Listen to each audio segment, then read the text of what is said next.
그날 밤 봄비가 내리고 있었습니다. 남편은 부산에 있었고 나는 도윤 씨를 다시 만났지요. 가로등 불빛 아래 그의 얼굴은 비에 젖어 있었어요. 은서 씨, 이제 더는 숨기지 않을 겁니다. 무슨 말이에요? 그는 한 걸음 다가왔습니다. 떨리는 손끝이 내 어깨에 닿았고 그 순간 심장이 터질 듯 뛰었어요. 형님이든 세상이든 이제 저는 당신을 사랑합니다. 그 말이 내 귀에 닿자 세상이 조용해졌습니다. 빗소리도 사람 소리도 오직 심장 소리만 들렸지요. 그가 내 손을 잡았습니다. 이제 저에게 대답해 주세요. 은서 씨 마음은 어디에 있나요?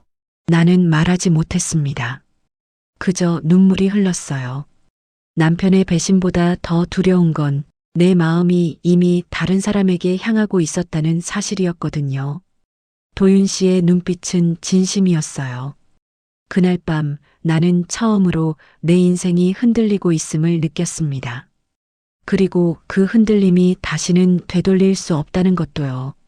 이야기 시작하기 전 무료로 할 수 있는 구독과 따봉 버튼인 좋아요 부탁드립니다. 알림 설정도 해두시면 새 영상이 올라올 때마다 제일 먼저 시청하실 수 있습니다. 혹시 이야기 어디에서 듣고 계신가요? 지역 이름이나 장소를 댓글로 남겨주시면 감사한 마음으로 한 분 한 분 반갑게 인사드리겠습니다. 감사합니다. 이야기 시작합니다. 봄의 끝자락 분당 정자동의 한 아파트에서 시작되었습니다. 창밖으로 낯익은 분당선이 지나가고 도로에는 저녁 퇴근 차량들이 천천히 늘어섰습니다. 나는 그날 늘 하던 요가 수업을 마치고 강의실 불을 끄며 깊게 숨을 내쉬었지요.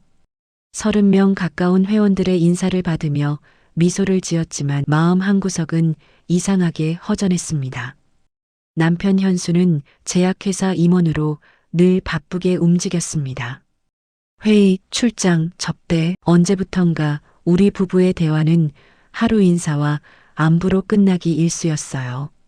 그래도 나는 괜찮다고 다들 그렇게 사는 거라고 스스로를 다독였죠. 하지만 밤마다 혼자 깜깜한 거실에서 시계를 바라보는 시간이 늘어날수록 마음은 조금씩 식어갔습니다. 여보, 오늘도 늦어요? 응, 본사에서 미팅이 있어. 저녁은 알아서 먹고 자. 전화를 끊고 나면 집안은 다시 고요해졌습니다. 냉장고 문을 열면 반찬통에 손도 대지 않은 나물과 김치가 가득했지요. 그날따라 창밖의 불빛이 유난히 차가워 보였습니다. 다음 날 오후 도로 위에 봄비가 내렸습니다. 퇴근길에 남편에게서 전화가 왔지요. 도윤 기억나지? 내 대학 후배. 이번 주말에 등산 간대. 그래요? 오랜만이네요. 토요일에 우리 집에서 자고 간대. 새벽에 북한산 간다고 하더라. 나는 자연스럽게 고개를 끄덕였지만 이상하게 마음 한쪽이 덜컥 내려앉았습니다. 남편의 말투엔 오랜만에 반가움이 묻어 있었거든요. 그 이름 한도윤, 결혼 초 몇 번 마주친 적이 있는 사람. 묵직하고 조용한 성격이었지만 사람을 편하게 만드는 따뜻한 눈빛을 가졌던 기억이 있습니다. 토요일 저녁 비가 그친 뒤 분당의 하늘은 붉은 노을로 물들었습니다. 나는 평소보다 조금 일찍 저녁을 준비했지요. 된장찌개 냄새가 집안을 채우고 식탁 위엔 봄나물 반찬이 가지런히 놓였습니다. 남편은 약속이 있다며 조금 늦는다고 했습니다. 그래서 현관 비밀번호를 알려주고 먼저 들어오라고 했다고 하더군요. 시간이 저녁 7시쯤이었을까요? 거실 조명이 따뜻하게 켜진 가운데 현관문 비밀번호 소리가 들렸습니다. 띠리링. 나는 남편이 돌아온 줄 알고 부엌 수건으로 손을 닦으며 말했습니다. 여보, 생각보다 일찍 왔네요. 그런데 대답이 없었습니다. 이상해서 고개를 들었죠. 그 순간 거실에 서 있는 낯선 남자가 눈에 들어왔습니다. 그는 놀란 얼굴로 나를 바라보고 있었습니다. 아, 형수님. 안녕하세요. 현수 형이 비밀번호를. 순간 손에서 수건이 바닥으로 떨어졌습니다. 얼마 전까지만 해도 젊은 후배였던 그가 이제는 중년의 얼굴로 서 있었지요. 어색한 공기가 흐르고 나는 겨우 말을 꺼냈습니다. 아, 네, 듣긴 했어요. 손님 방은 복도 끝이에요. 죄송합니다. 늦은 시간의 신세지입니다. 그는 고개를 숙이고 방으로 들어갔습니다. 나는 잠시 거실에 멍하니 서 있다가 조용히 불을 끄고 안방으로 향했어요. 잠을 청해보려 했지만 마음이 이상하게 복잡했습니다. 낯선 발자국 소리, 문 닫히는 소리, 그리고 내 안에 오래된 공허함이 묘하게 얽혀버린 밤이었죠. 밤이 깊어지고 창밖엔 봄비 냄새가 남아 있었습니다. 남편은 여전히 회의 중이라며 돌아오지 않았습니다. 나는 불을 끄고 누웠지만 눈을 감아도 머릿속이 고요하지 않았어요. 도윤의 낯선 얼굴이 자꾸 떠올랐습니다. 왜 하필 오늘일까? 그렇게 생각하며 뒤척이다가 새벽 가까운 시간에 겨우 잠이 들었지요. 어렴풋이 꿈을 꾸는 듯 했습니다. 누군가가 방 안에 들어와 조심스럽게 이불을 덮어주는 느낌이었어요. 기분이 이상했죠. 따뜻하지만 어딘가 낯선 온기. 그 순간 속삭이는 목소리가 들렸습니다. 여보, 오늘은 일찍 왔네요. 그제야 나는 깨달았습니다. 이건 꿈이 아니었어요. 눈을 떴을 때 어둠 속에서 마주친 것은 남편이 아닌 도윤이었습니다. 서로 놀란 채 한참을 바라보다가 나는 급히 몸을 웅크렸습니다. 죄송합니다. 제가 방을 잘못 들어왔습니다. 괜찮아요. 제가 먼저 오해했네요. 그는 황급히 나가고 나는 침대 가장자리에 앉아 있었습니다. 심장이 빠르게 뛰고 얼굴이 달아올랐어요. 분명 단순한 실수였는데 내 마음은 그렇게 단순하지 않았습니다. 오랜만에 느껴본 누군가의 존재감이 이상하게 생생하게 남았거든요. 밤 공기 속엔 아직도 비냄새가 섞여 있었고 나는 스스로에게 조용히 속삭였습니다. 괜찮아요, 은서야. 아무 일도 아니야. 그렇게 첫날 밤은 지나갔습니다. 창문 너머로 분당선 전철 소리가 들리며 새벽이 밝아왔습니다. 하지만 내 안에서는 또 다른 낯선 하루가 조용히 시작되고 있었지요. 그 다음날 아침 분당의 하늘은 유난히 맑았습니다. 새벽비가 그치고 나니 공기가 맑게 씻긴 듯 했지요. 창문을 열면 멀리 정자역을 오가는 전철 소리가 들리고 아파트 단지 안에서는 새소리가 가늘게 섞여 들렸습니다. 하지만 내 마음속은 여전히 어지러웠어요. 어젯밤의 그 차고, 그 놀람, 그리고 내 안에 남은 이상한 떨림이 쉽게 사라지지 않았습니다. 부엌으로 나가 전기포트를 올려놓았습니다. 주전자가 끓는 동안 손끝이 살짝 떨렸어요. 내가 이토록 긴장하고 있다는 게 스스로도 낯설었습니다.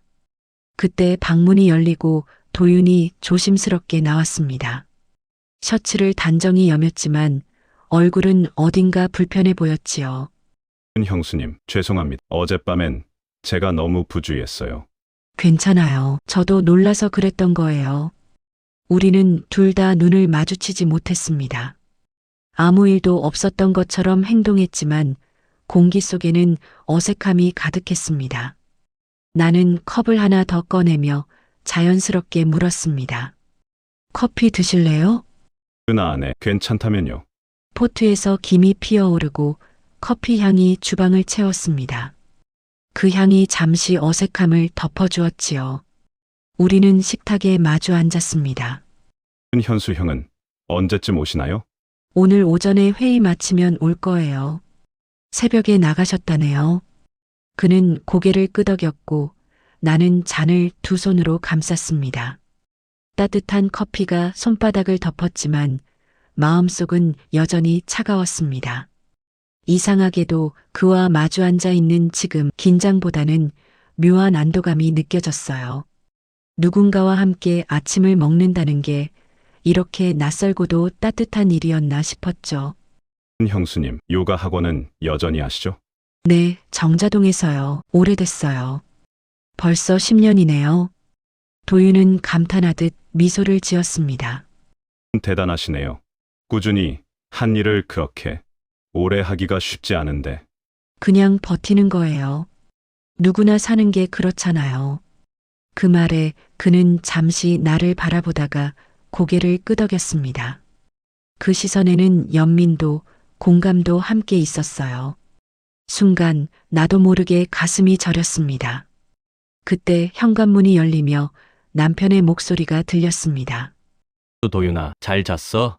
남편은 환하게 웃으며 들어왔습니다. 나는 급히 식탁에서 일어나 인사를 건넸지요. 여보, 커피 드실래요? 수 좋지. 향 좋네. 남편은 피곤한 기색 하나 없이 도윤의 어깨를 툭 치며 반가워했습니다. 야, 너랑 산 가는 게 얼마만이냐? 그러게요. 예전 생각 많이 나네요. 두 사람의 대화를 들으며 나는 잠시 멍해졌습니다.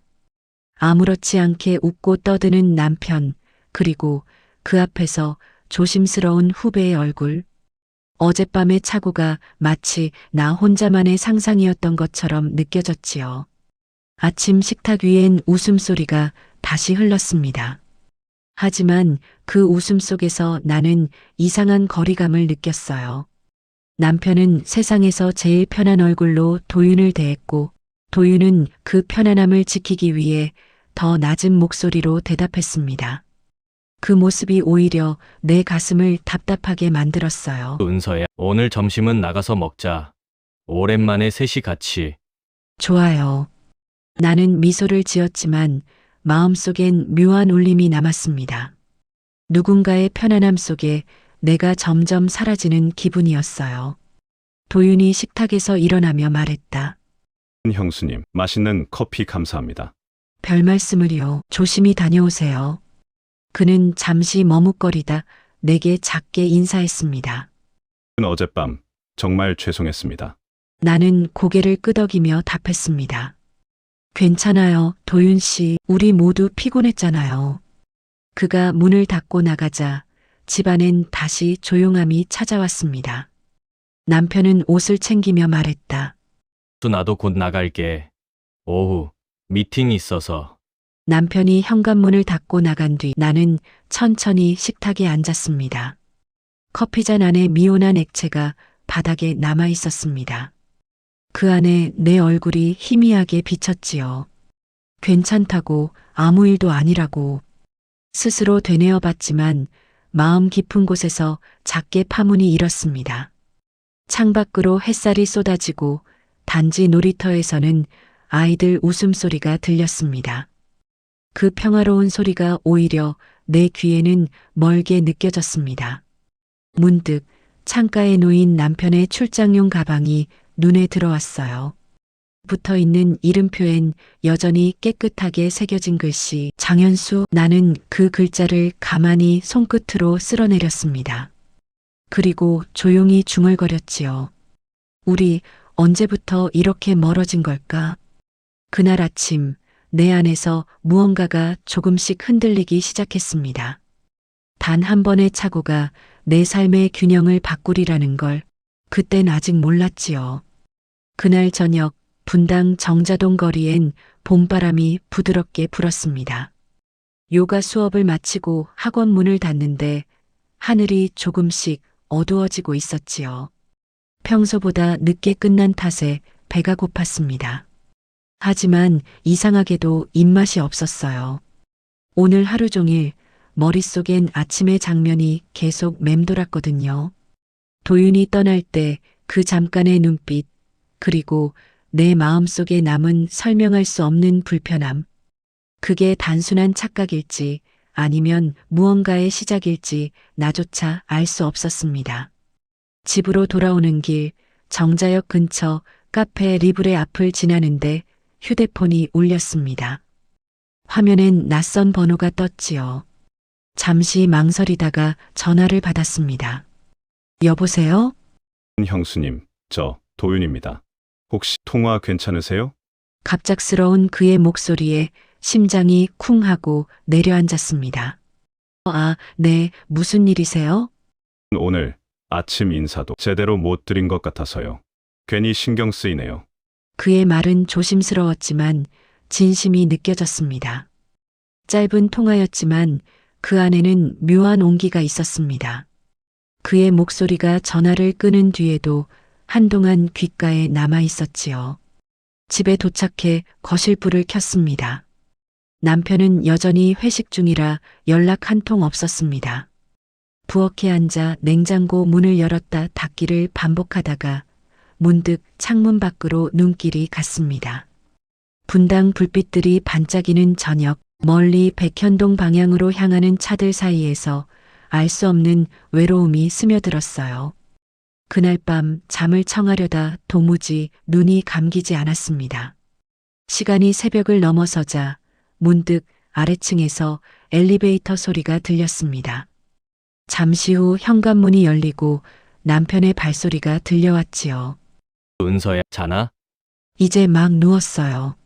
또 오늘 회식이 좀 길었네. 내일 일찍 나가야 해서 자야겠다. 그는 피곤하다는 말만 남기고 금세 불을 끄고 누웠습니다. 나는 등을 돌리고 누워 있었어요. 그의 숨소리가 고르게 이어질수록 내 마음은 점점 멀어졌습니다. 다음 날 일요일 아침 남편은 새벽같이 일어나 등산 준비를 했습니다. 또 도윤이랑 5시에 출발하려고. 점심은 산에서 먹을 거야. 조심히 다녀오세요. 현관문이 닫히자마자 집안은 다시 고요해졌습니다. 아직 어두운 새벽 공기 속에서 커피를 내리며 혼잣말을 했지요. 참 부지런하다, 그 사람은.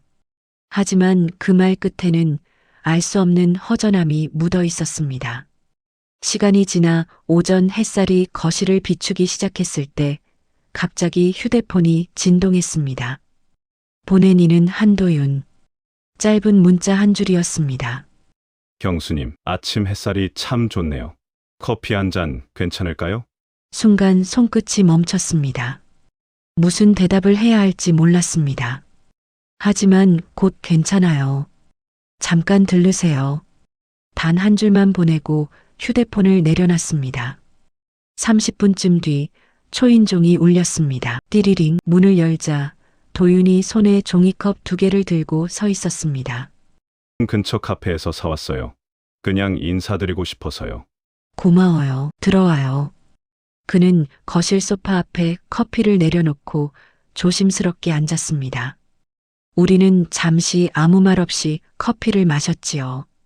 잔잔한 재즈 음악이 흘렀고 창밖엔 따뜻한 햇살이 쏟아지고 있었습니다. 형수님, 사실 어젯밤엔 많이 고민했습니다.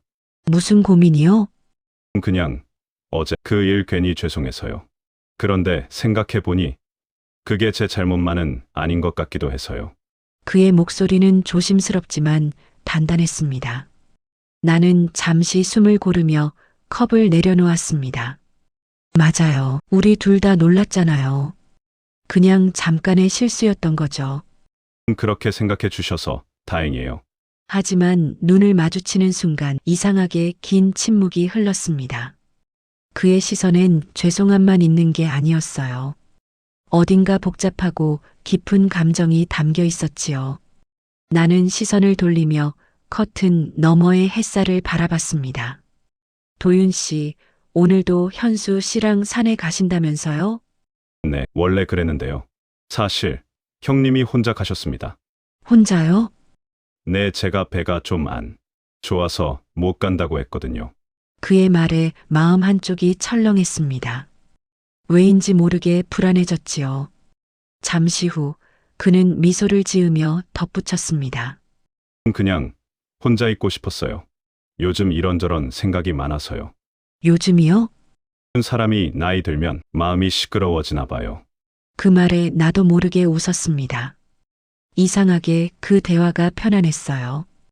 오랜만에 누군가와 같은 눈높이에서 이야기를 나누는 기분이 들었지요. 커피 향이 점점 사라질 무렵 그는 자리에서 일어났습니다. 이제 가볼게요. 괜히 방해한 것 같네요. 아니에요. 오히려 반가웠어요. 그가 문을 나서고 나서야 나는 한참 동안 문 앞에 서 있었습니다. 그의 발자국 소리가 멀어질수록 마음 한쪽이 묘하게 허전해졌어요. 그날 오후 남편에게서 전화가 왔습니다.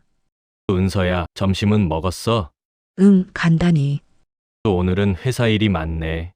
아마 늦을 거야. 짧은 통화가 끝나자 거실엔 다시 정적이 찾아왔습니다. 창밖으로 노을이 번지고 내 마음속엔 아침부터 남아있던 미묘한 떨림이 다시 퍼졌습니다. 그날 밤 나는 커튼을 걷고 분당의 야경을 바라봤습니다. 수많은 불빛 사이에서 이상하게 한 사람의 얼굴이 떠올랐어요. 도윤의 그 조용하지만 따뜻한 눈빛이 이러면 안 되는데 나는 조용히 중얼거렸습니다. 하지만 이미 내 마음 어딘가에는 작은 파문이 번지고 있었지요. 그 파문이 어디까지 번질지 나는 그때 아직 알지 못했습니다. 새벽 공기가 차가웠습니다. 창문을 살짝 열자 분당선이 멀리서 지나가는 소리가 희미하게 들렸지요. 그 소리에 눈을 떴습니다. 시계를 보니 새벽 5시. 남편 현수는 이미 등산복 차림으로 거실에 서 있었습니다. 가방을 메고 신발끈을 고쳐 묶는 모습이 익숙했습니다. 이제는 어떤 인사보다 그 출근 전 모습이 더 낯익게 느껴졌지요. 은서야, 나 나간다. 점심은 산에서 먹고 올게. 조심히 다녀오세요. 그는 문을 닫으며 오늘은 날이 좋을 거야. 라고 중얼거렸습니다. 문이 닫히고 엘리베이터 내려가는 소리가 들릴 때까지 나는 그대로 서 있었습니다. 남편이 떠난 집은 언제나 조용했습니다. 그 조용함 속에서 내 하루가 시작되곤 했지요. 거실 불을 끄고 부엌에 앉았습니다. 식탁 위엔 어젯밤에 차려둔 과일 접시가 그대로 남아 있었습니다. 아무것도 손대지 않은 사과와 배 한입 베어 물어보려다 그대로 내려놓았습니다. 입안이 마르고 마음까지 공허했어요. 그때 휴대폰이 진동했습니다. 화면엔 한도윤이라는 이름이 떴습니다. 새벽 5시 반, 너무 이른 시각이었죠. 잠시 망설이다가 전화를 받았습니다. 네, 도윤 씨. 죄송합니다. 이렇게 일찍 혹시 형님 나가셨나요? 네, 방금요. 왜요? 그게 저도 같이 가기로 했는데 갑자기 몸이 좀 안 좋아서요. 말씀은 드렸는데 혹시 전하셨나 해서요.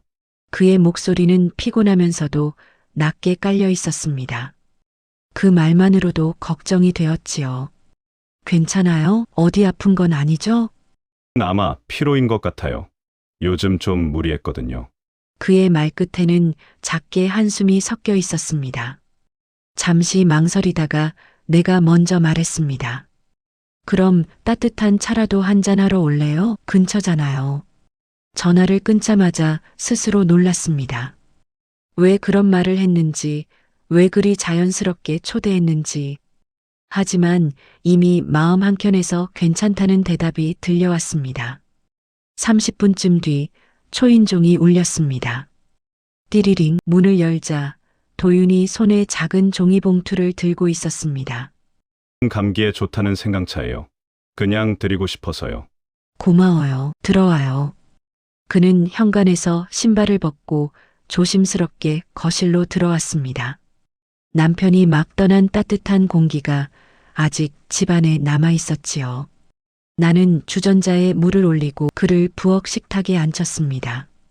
죄송해요. 이 시간에. 괜찮아요. 새벽에 누가 찾아올 일도 없거든요. 우리는 마주 앉아 차를 마셨습니다. 김이 모락모락 피어오르는 잔 사이로 서로의 얼굴이 희미하게 비쳤습니다.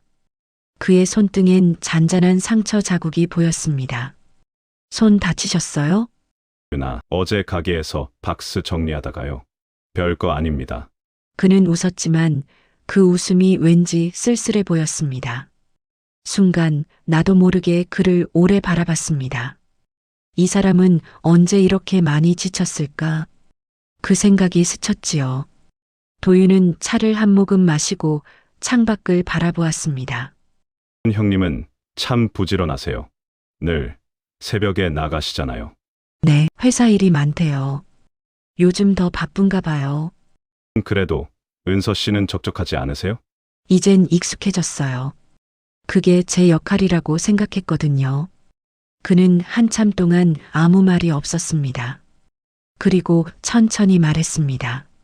은서 씨, 어젯밤에 문득 그런 생각이 들었어요. 왜 우리는 이렇게 혼자서 버티려 할까? 서로 말 한마디면 되는 건데. 그 말에 나는 고개를 숙였습니다. 그가 내 마음을 읽은 것 같았거든요. 그날 아침 햇살은 이상할 만큼 따뜻했습니다. 창밖엔 매화꽃이 피기 시작했고 아파트 단지 사이로 아이들 웃음소리가 들렸습니다. 하지만 내 마음속은 조용했습니다. 마치 오래된 강이 아주 천천히 흐르는 것처럼요. 도윤은 자리에서 일어나 말했습니다. 이제 가볼게요. 오늘은 좀 쉬세요. 고마워요, 도윤 씨. 차 맛있게 마셨어요. 그는 고개를 숙이고 현관을 나섰습니다. 문이 닫히자 방 안 공기가 잠시 멈춘 듯 했습니다. 나는 차잔을 들고 창가에 섰습니다. 잔 안에는 아직 김이 피어올랐습니다. 그리고 그 안에 비친 내 얼굴이 낯설게 느껴졌지요. 이건 단지 위로일까 아니면 그보다 깊은 무언가일까? 나는 스스로에게 물었습니다. 창문 너머로 햇살이 쏟아졌지만 마음 한켠엔 아직 그림자가 남아 있었습니다. 그날 저녁 남편에게서 짧은 메시지가 왔습니다. 오늘 회식 늦을 듯. 그 한 문장이 내 하루를 설명해 주는 듯 했어요. 잠들기 전 거실 불을 끄며 창밖을 봤습니다. 도시의 불빛이 별처럼 깜빡였고 나는 조용히 중얼거렸습니다. 이제 정말 괜찮은 걸까? 그때부터였어요. 내 안에서 무언가가 서서히 깨지기 시작한 건. 그리고 그 균열은 생각보다 조용히 그러나 확실하게 번져갔습니다.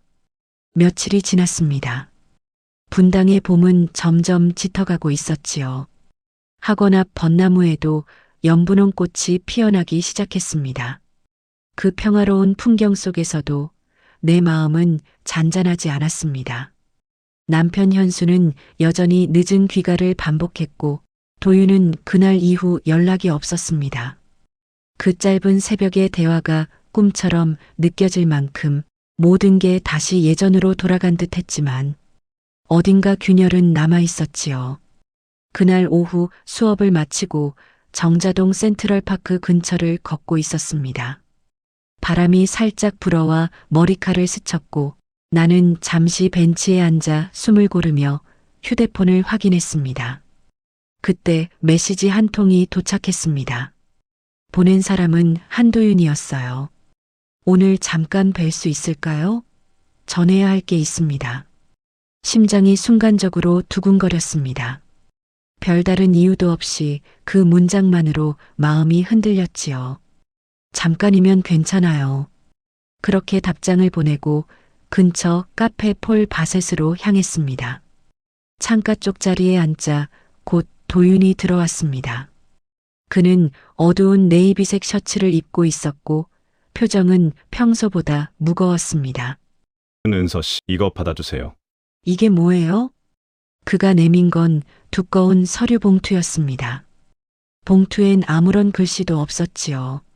나는 손끝으로 그 표면을 느끼며 조심스럽게 물었습니다. 무슨 내용이에요? 현수 형, 요즘 이상하지 않으세요? 순간 숨이 멎는 듯 했습니다.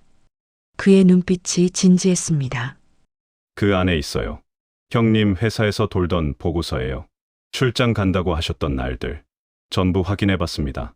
설마 그런 얘기인가요? 직접 보시는 게 좋을 것 같아요. 그는 고개를 숙인 채 잔에 남은 커피를 한 모금 마셨습니다. 나는 손끝이 차갑게 식어감을 느꼈습니다. 오랫동안 지켜온 신뢰라는 것이 이렇게 쉽게 무너질 수 있다는 사실이 믿기지 않았습니다. 집으로 돌아오는 길 봉투를 꺼내 들었습니다. 엘리베이터 안 조명이 내 얼굴에 비쳤고 그 안에는 두려움이 고스란히 드러나 있었지요. 집에 도착해 조심스럽게 봉투를 열었습니다. 사진 몇 장, 그리고 이메일 출력본. 모두 같은 여자의 얼굴이 담겨 있었습니다. 남편과 웃고 있는 모습들, 여행지의 풍경들, 그날의 월미도. 나는 손에서 사진을 떨어뜨렸습니다. 심장이 빠르게 뛰고 눈앞이 하얘졌습니다. 의심조차 하지 않았던 세월이 이 몇 장의 종이 앞에서 산산이 부서지고 있었습니다. 그동안 내가 얼마나 스스로를 속이며 살았는지도 그제야 깨달았어요. 괜찮다, 모두 그렇게 산다고 스스로를 달래며 외로움을 감춘 게 결국 이런 결과였던 겁니다. 전화기를 들었지만 바로 누르지 못했습니다. 남편에게 물어야 할 말들이 너무 많았지만 입 밖으로 나올 용기가 없었지요. 그때 다시 전화가 울렸습니다. 화면엔 도윤의 이름이 떴습니다. 도윤 씨, 확인하셨죠? 봤어요. 미안합니다. 그래도 알아야 한다고 생각했습니다. 그의 목소리는 담담했지만 그 안엔 슬픔이 섞여 있었습니다. 저도 한때 형님을 존경했습니다. 하지만 이런 일은 너무 잔인하네요. 그만 얘기해요. 잠깐만 생각할 시간이 필요해요. 통화를 끊고 나서 거실 한가운데 앉았습니다. 테이블 위엔 흩어진 사진들이 빛을 받으며 반짝였습니다. 그 반짝임이 칼날처럼 눈을 찔렀습니다. 몇 분 후 남편에게서 메시지가 도착했습니다. 오늘 늦는다. 회식 잡혔어? 나는 휴대폰을 내려놓고 조용히 웃었습니다. 그 웃음이 눈물로 바뀌기까지는 오래 걸리지 않았습니다. 밤이 깊어지자 창문 밖으로 월광이 비쳤습니다. 그 빛이 사진 위에 고요히 내려앉았지요. 나는 천천히 일어나 그 사진들을 모아 서랍 안에 넣었습니다. 그리고 깊게 숨을 내쉬며 혼잣말을 했습니다. 이제 나도 모른 척하지 않을 거야. 손끝이 아직 떨렸습니다. 도윤의 얼굴이, 그의 진지한 눈빛이 떠올랐습니다. 그리고 그 안에 담긴 연민과 분노, 그리고 진심이 느껴졌지요. 그날 밤 나는 오랜만에 잠을 이루지 못했습니다. 창밖에 달빛이 커튼 사이로 들어와 방 안을 하얗게 비추고 있었습니다. 이제부터 어떻게 해야 할까? 무너진 신뢰의 자리에 무엇을 세워야 할까? 생각 끝에 단 하나의 답이 떠올랐습니다. 정직하게 살아야겠다. 다시 숨지 말고. 그 결심이 어떤 결과를 불러올지 몰랐습니다. 하지만 나는 이미 알고 있었어요. 내 안의 봄은 다시 예전으로 돌아갈 수 없다는 것을. 며칠 후 남편 현수는 아무렇지 않은 얼굴로 집에 들어왔습니다. 늦은 밤이었지만 표정은 오히려 밝아 보였지요. 나는 마주 앉아 평소처럼 물 한 잔을 건넸습니다. 속에서는 수백 번의 질문이 올라왔지만 입술은 끝내 닫혀 있었습니다. 그는 물을 마시며 담담히 말했습니다. 이번 주에 인사이동이 났어. 부산 본사로 가게 됐어. 부산이요? 응. 최소 6개월은 내려가 있어야 해. 본사에서 신규 프로젝트 맡겼거든. 나는 잔을 내려놓으며 잠시 남편의 눈을 바라봤습니다. 그 눈동자엔 피곤함보다 안도감이 깃들어 있었어요. 마치 도망이라는 단어가 그 안에서 조용히 숨쉬는 듯 했습니다. 갑자기 내려가면 힘들지 않아요? 괜찮아. 오히려 잘된 일이지. 그동안 너무 정신이 없었잖아. 공기 좀 바꿀 겸. 그의 태연한 목소리가 오히려 낯설게 느껴졌습니다. 나는 고개를 끄덕이며 짧게 대답했지만 마음 한켠은 얼음장 같았어요. 이제는 아무렇지 않은 척하는 게 더 힘들구나. 속으로 그렇게 중얼거렸습니다. 며칠 뒤 남편은 출장 준비를 시작했습니다. 서랍에서 서류를 꺼내고 옷을 정리하며 말했다. 도윤이한테 부탁 좀 하려고. 도윤 씨한테요? 내가 없을 동안 내 주변 좀 챙겨달라고. 그 말에 나는 얼어붙은 듯 했습니다. 잠시 후 겨우 입을 열었지요. 그런 말은 왜 해요? 나 혼자도 잘 지내요. 알아. 그래도 걱정돼서 그래. 도윤이는 믿을 만한 녀석이잖아. 그의 목소리엔 어떤 확신이 담겨 있었습니다. 하지만 그 확신이 내게는 이상하게 비틀려 들렸어요. 믿을 만한 사람. 그 단어가 묘하게 가슴을 저릿하게 만들었습니다. 그날 저녁 남편은 회사 동료들과 송별 모임을 나갔습니다. 나는 집안에 혼자 남아 창문을 열었습니다. 차가운 바람이 커튼을 흔들며 들어왔지요. 남편이 떠날 도시, 부산이라는 두 글자가 머릿속을 맴돌았습니다. 멀고도 가까운 곳. 그리고 어쩐지 그 거리가 나에게는 숨 쉴 틈처럼 느껴졌습니다. 밤이 깊을 무렵 휴대폰이 진동했습니다. 형님이 부산 가신다고 들었어요. 네, 갑자기요. 은서 씨는 괜찮으세요? 괜찮아요. 아마 이게 우리한테 필요한 시간일지도 몰라요. 잠시 정적이 흐르고 도윤의 낮은 목소리가 이어졌습니다. 은서 씨, 그날 사진들 버리셨어요? 네, 더는 보고 싶지 않아요. 잘하셨어요. 이제는 마음이 다칠 일 없었으면 좋겠습니다. 그의 말이 이상하게 따뜻하게 들렸습니다. 눈물이 고였지만 울고 싶진 않았어요. 대신 창가로 다가가 불빛이 가득한 도심을 바라봤습니다. 도윤의 목소리가 이어졌습니다. 저는 형님이 없는 동안 너무 티나지 않게 곁에 있을게요. 그 말 고맙네요. 통화를 마치고 나니 집안이 더 조용해졌습니다. 남편이 없는 동안 찾아올 고요가 어떤 색일지 그때는 알 수 없었어요. 하지만 왠지 그 고요가 두렵지 않았습니다. 차라리 그 안에서 진짜 내 마음을 들여다보고 싶었거든요. 이튿날 아침 남편은 이삿짐 가방을 들고 현관 앞에 섰습니다. 일주일쯤 지나면 연락할게. 그래요. 몸 조심하고요. 도윤이랑도 가끔 연락해라. 혼자 있으면 적적하잖아. 그는 웃으며 손을 흔들고 엘리베이터를 탔습니다.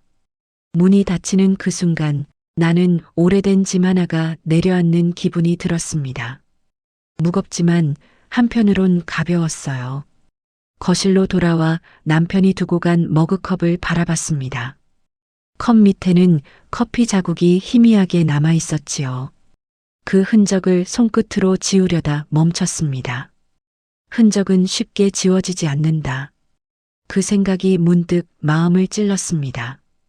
그날 오후 도윤에게서 메시지가 왔습니다. 형님 내려가셨다죠. 오늘 저녁 잠깐 얼굴 뵐 수 있을까요? 나는 잠시 고민하다가 짧게 답장을 보냈습니다. 좋아요. 정자동 리브레에서 봐요. 약속된 시간 카페 창가 자리에 앉은 그는 오랜만에 웃고 있었습니다. 형님 내려가셔서 좀 허전하네요. 저도요. 이상하게 조용해졌어요. 잠시 대화가 멈추자 창밖에 가로등 불빛이 유리잔에 반사되어 반짝였지요. 그 불빛 사이로 우리의 얼굴이 겹쳐졌습니다. 이제 막 시작되는 무언가가 그 작은 빛의 떨림 속에서 조용히 숨쉬고 있었습니다. 그날 밤 집으로 돌아오는 길, 분당선이 멀리서 출발하는 소리가 들렸습니다. 나는 하늘을 올려다보며 조용히 중얼거렸습니다. 이제 조금은 나답게 살아야겠지요. 그 말이 내 귓가에 맴돌며 봄밤의 공기 속으로 천천히 흩어졌습니다. 남편이 부산으로 내려간 지 3주가 지났습니다. 아침마다 들리던 그의 출근 소리도 저녁마다 울리던 현관 비밀번호 소리도 사라졌지요. 그 공백은 처음엔 낯설었지만 이제는 오히려 평온했습니다. 혼자 차를 내리고 학원에 다녀오고 저녁엔 도윤과 가끔 통화를 했습니다. 그의 목소리는 언제나 조용하고 따뜻했어요. 오늘도 수업 끝나셨어요? 네, 날이 많이 풀렸네요. 그러게요. 은서 씨는 봄이 어울려요. 그 말이 참 이상하게 가슴에 오래 남았습니다.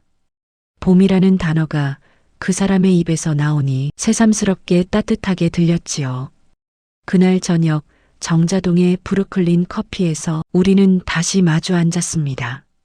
카페 안에는 잔잔한 재즈가 흘러나왔고 유리창 밖으론 퇴근하는 사람들의 불빛이 흘렀습니다. 테이블 위엔 따뜻한 아메리카노 2잔. 우리 둘 다 한동안 아무 말도 하지 않았습니다. 이상해요. 요즘은 아무 일도 없는데 괜히 누군가랑 얘기하고 싶어요. 누군가가 아니라 저였으면 좋겠네요. 그의 눈빛이 정직했습니다. 숨길 수 없는 마음이 그대로 묻어났지요. 그 말에 나는 시선을 피했지만 이미 대답은 마음속에 있었어요. 도윤은 조심스레 내 손등에 손을 올렸습니다. 그 온기가 느껴지자 온몸이 조용히 떨렸습니다. 오랜만에 느껴보는 따뜻함이었습니다. 은서 씨, 저 그날 이후 계속 생각했습니다. 형님이든 상황이든 상관없이 저는 당신이 좋습니다. 도윤 씨, 내 목소리는 떨렸습니다. 그 한마디가 마음을 흔들었지만 그보다 더 큰 건 스스로에 대한 두려움이었어요. 남편의 거짓, 내 침묵, 그리고 지금 이 감정. 모든 게 복잡하게 얽혀 있었습니다. 그런 말하면 안 되잖아요. 왜요? 형님이 떠난 자리에서 당신 혼자 아파하는 걸 그냥 볼 수 없으니까요. 그는 목소리를 낮췄지만 그 안에는 깊은 결심이 담겨 있었습니다. 나는 조용히 커피잔을 들었지만 입술은 잔에 닿지 않았습니다. 손끝이 떨리고 눈가가 뜨거워졌습니다. 창밖을 보니 봄비가 내리고 있었습니다. 거리의 불빛이 물에 비치며 흐릿하게 번졌습니다. 그 빛이 마치 내 마음 같았어요. 흔들리면서도 꺼지지 않는 불빛. 도윤 씨, 우리 이러면 안 돼요. 알아요. 하지만 이건 감정이지 계산이 아닙니다. 그 말이 가슴을 쳤습니다. 나는 오랫동안 사람과의 관계를 계산하며 살았다는 걸 그제야 깨달았지요. 남편에게, 세상에게 괜찮은 아내로 남기 위해 감정을 접고 살았다는 걸요. 그날 이후 우리의 연락은 잦아졌습니다. 도윤은 매일 저녁 내 안부를 물었고 가끔은 요가 학원 앞까지 데려다 줬습니다. 우리는 특별한 말 한마디 없이도 서로의 온도를 알아차릴 수 있었습니다. 그 따뜻함이 너무나 위험했습니다. 그러던 어느 날 남편에게서 전화가 왔습니다. 은서야, 다음 주 주말에 올라갈게. 벌써요? 일이 끝났어요? 아니, 잠깐 정리할 게 있어서 겸사겸사 내 얼굴도 볼 겸. 통화를 마치고 나니 손이 차갑게 식었습니다. 남편의 귀환, 그 말이 낯설고 두려웠습니다. 이제 막 흔들리던 내 일상이 다시 요동칠 것만 같았어요. 그날 밤 도윤에게 그 사실을 전했습니다. 현수 씨가 올라온대요. 주말쯤에. 그럼 저희는 어떻게 하죠? 잠시 거리를 두는 게 좋겠어요. 그는 한참 침묵했습니다. 그리고 아주 낮은 목소리로 말했지요. 그래도 제 마음은 멈추지 않을 겁니다. 그 한마디가 밤새 머릿속을 맴돌았습니다. 나는 그 말을 지우려 했지만 그럴수록 더 깊이 새겨졌습니다. 창밖에 내리던 봄비는 새벽이 되어도 멈추지 않았습니다. 그 빗소리 속에서 나는 한동안 조용히 울었습니다. 이제 곧 남편이 돌아옵니다. 그리고 도윤의 마음은 멈추지 않았습니다. 그 둘 사이에서 내가 어떤 선택을 하게 될지 나조차 알 수 없었습니다. 다만 한 가지는 분명했어요. 이미 내 안의 계절은 다시 예전으로 돌아갈 수 없다는 것. 남편이 부산에서 돌아온 날은 유난히 따뜻한 봄날이었습니다. 분당 정자동 거리에는 목련이 피었고 햇살은 오래된 기억처럼 부드럽게 내렸지요. 현관문이 열리자 익숙한 목소리가 들렸습니다. 은서야, 나 왔어. 어서 오세요. 많이 피곤하죠? 그는 웃으며 캐리어를 끌고 들어왔습니다. 오랜만에 보는 얼굴이었지만 내 마음은 예전처럼 설레지 않았습니다. 그 대신 어디선가 얇은 벽 하나가 우리 사이에 서 있는 느낌이었지요. 식탁 위엔 내가 미리 차려둔 된장찌개 냄새가 은근히 퍼졌습니다. 그는 숟가락을 들며 말했습니다. 역시 내 손맛이야. 부산 음식은 너무 짜더라. 그래도 건강히 다녀와서 다행이에요. 평범한 대화였지만 마음속에서는 당신이 다녀온 게 진짜 출장인지 나는 이미 알고 있어요. 그 말을 삼키며 미소를 지었습니다. 식사가 끝난 뒤 현수는 소파에 기대 앉았습니다. 와, 맞다. 도윤이랑 통화했어. 그래요? 또 내가 없는 동안 많이 챙겨줬더라. 고맙다고 전해달라고 하더라. 그 순간 숨이 막히는 듯 했습니다. 남편은 아무것도 모른 채 나와 도윤의 관계를 고마움이라 표현했지요. 나는 억지로 미소를 지었습니다. 그래요. 저도 감사했어요. 그날 밤 남편은 피곤하다며 먼저 잠들었습니다. 나는 거실로 나와 불을 끄고 창문을 열었습니다. 바람이 커튼을 밀고 들어왔고 멀리 분당선이 지나가는 소리가 들렸습니다.